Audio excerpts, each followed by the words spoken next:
Aida Wakero timu emyaka 18 mukomusumba wa Kristo yomukwatudde ebigezo eby'ekibiina ky'omusanvu 2017 ng'atandikira mu P4 mu 2014 ategeeza nti ayagala atereeza okusoma kwe olwo asobole okwaniriza obulungi abagenyi ababeera bakyalidde.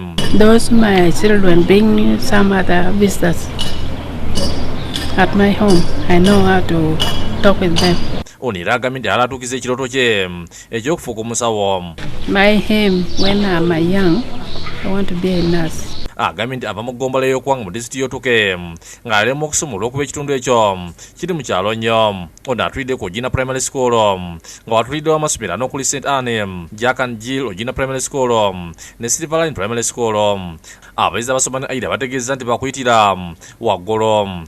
Ready to get 100.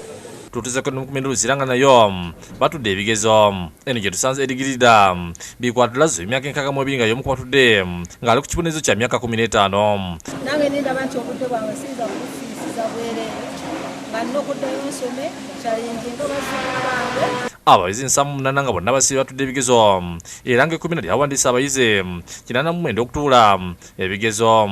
Omulala atudde ye Musaka Mugisha Ngono yasalirwa omusango gw'okufa. Newankubadde nasalirwa ogw'okufa ani ngamba akanzireyo nkole ki kubanga knowledge kintu kya mugaso nnyo. Abaana tubategese bulungi ate bampromisinze nti bajja kukola bulungi okusinga omwaka oguwedde. Ova ku ssimu lya Precious Katooke omukulu waalyo Nalunga Agnes n'abakozi bazza abazadde abasudde fees mu budde era nesomeseza abayizi baabwe obutatalaganyizibwa mu misomo. Twebaza Bukedde TV awamu ne Paspil etwagidde okuba n'ebbanga eddene. Okukwebaza abasomesa bange ne bazadde bange. Pepe esoose tembeeredde nzibu nnyo yadde mbaddemu ebibuuzo ebisumbu. Ku ssimu lya Rodacha Vicar Primary School e Matuga abayizi batandikidde mu kusaba okulemula Reverend Eriwaswa abasabidde basobole okubiyita. Era nkimanyi genda kufuna first grade buna. Nsuubira kukola buna. Nsuubiramu buwanguzi.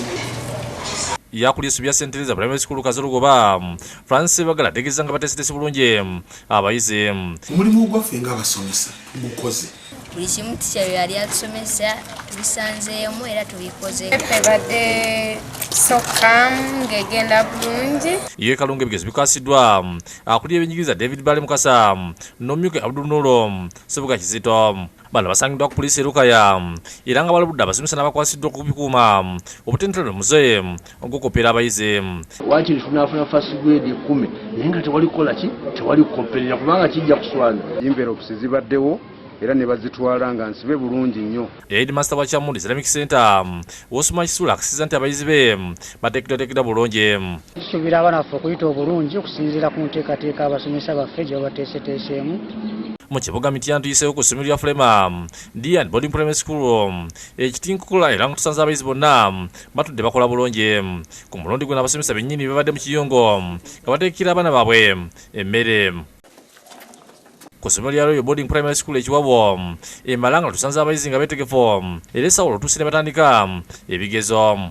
Abaana bali bayizinze nnyo Paspil era mbeebaza nnyo abakulu abo ab'obutabo bwa Paspil.